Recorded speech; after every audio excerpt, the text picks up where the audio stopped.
Assalamualaikum warahmatullahi wabarakatuh.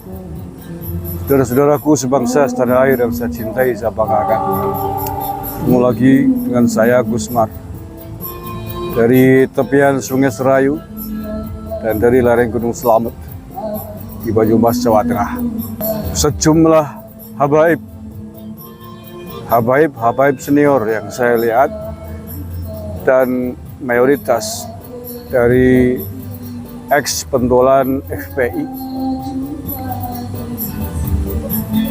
nampaknya sedang giat melakukan kunjungan ke berbagai daerah, menemui sejumlah kiai-kiai sepuh yang sudah kita lihat di Jawa Timur, di Madura. Apakah agenda mereka? Saya tidak tahu apakah ini terkait dengan polemik nasab Alawi yang sedang menjadi persoalan, ataukah ada misi lain, wallahu alam bishawab. Tapi menurut saya, seandainya ini terkait dengan polemik nasab Alawi yang masih sangat panas, belum selesai, menurut saya hal itu bukanlah sebuah langkah untuk mencari solusi. Menurut saya justru itu dalam konteks nasab ya, menurut saya malah memperuncing suasana. Mereka merasa atau mengklaim punya dukungan dari para kiai-kiai senior di NU, kemudian akan dijadikan dalih, akan dijadikan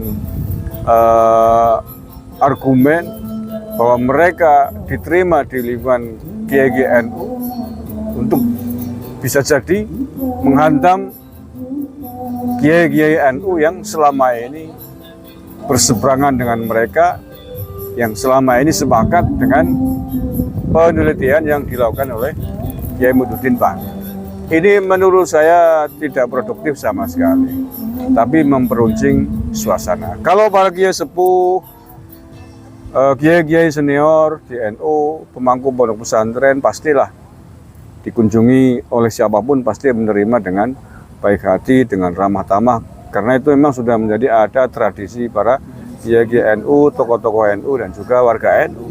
Jangankan habaib, yang non habaib pun tidak mungkin kiai sepuh akan menolak para tamunya, kan begitu.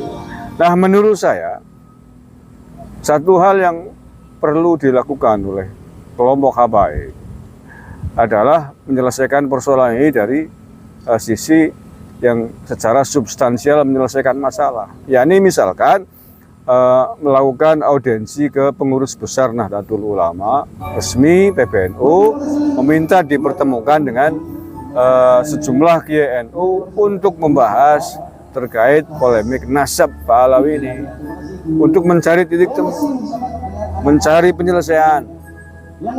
Karena persoalannya adalah adanya nasab yang dinyatakan terputus. Sebagaimana risetnya Kiai Muhyiddin, mestinya di situ penggaliannya. Bertemu secara besar-besaran antara kelompok Robitoh Alawiyah secara resmi mewakili seluruh kepentingan habaib dalam konteks nasab, dan juga pakar-pakar nasab di lingkungan internal Kiai NU yang sudah diawali oleh Kiai Muhyiddin Banten. Nah, nanti di situ dikorek, dilacak sesungguhnya secara keilmuan dari sisi ilmu nasab tentang nasab tersebut. Manakah yang sebenarnya yang benar gitu loh. Nah, dari situlah kemudian dicari kesepakatan bersama. Apapun yang terjadi, baik dinyatakan betul-betul terputus memang tidak ditemukan catatan nasab pada abad ke-4 ke-5 yang menyatakan bahwa Imam Ubaidillah adalah dzurriyyahnya Kanjeng Nabi, ataupun ketika dinyatakan bukan, bahwa nasab mereka terputus, baik dinyatakan yes itu nasab tersambung ataupun ketika tidak, terus nanti konsekuensinya seperti apa masing-masing keputusan ini, dan itu harus dinyatakan bersama, disepakati bersama apapun konsekuensinya, itu menyelesaikan masalah.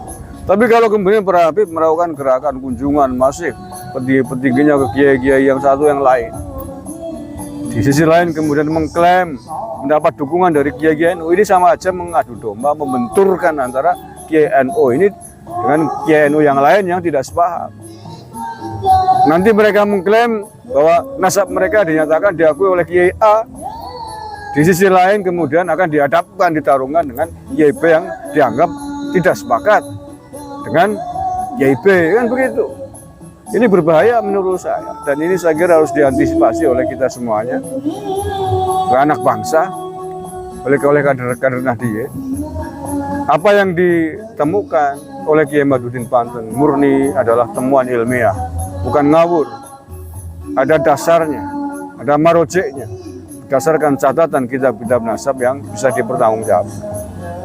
Maka dalam konteks keilmuan, tradisi ilmiah yang ada di dunia pesantren punya lembaga Bahsul Masail mestinya diselesaikan di sini. Di forum ini diselesaikan, bukan jalan sendiri-sendiri. Kalau begitu caranya nanti di lain pihak, kelompok yang lain melakukan mobilisasi pertemuan yang berbeda untuk menggalang dukungan, ini bisa menimbulkan clash horizontal. Dan saya kira pengurus besar Nahdlatul Ulama harus membuat tim khusus. Seandainya LPM tidak bisa menyelesaikan ini, membuat tim khusus untuk menyelesaikan polemik nasab ini.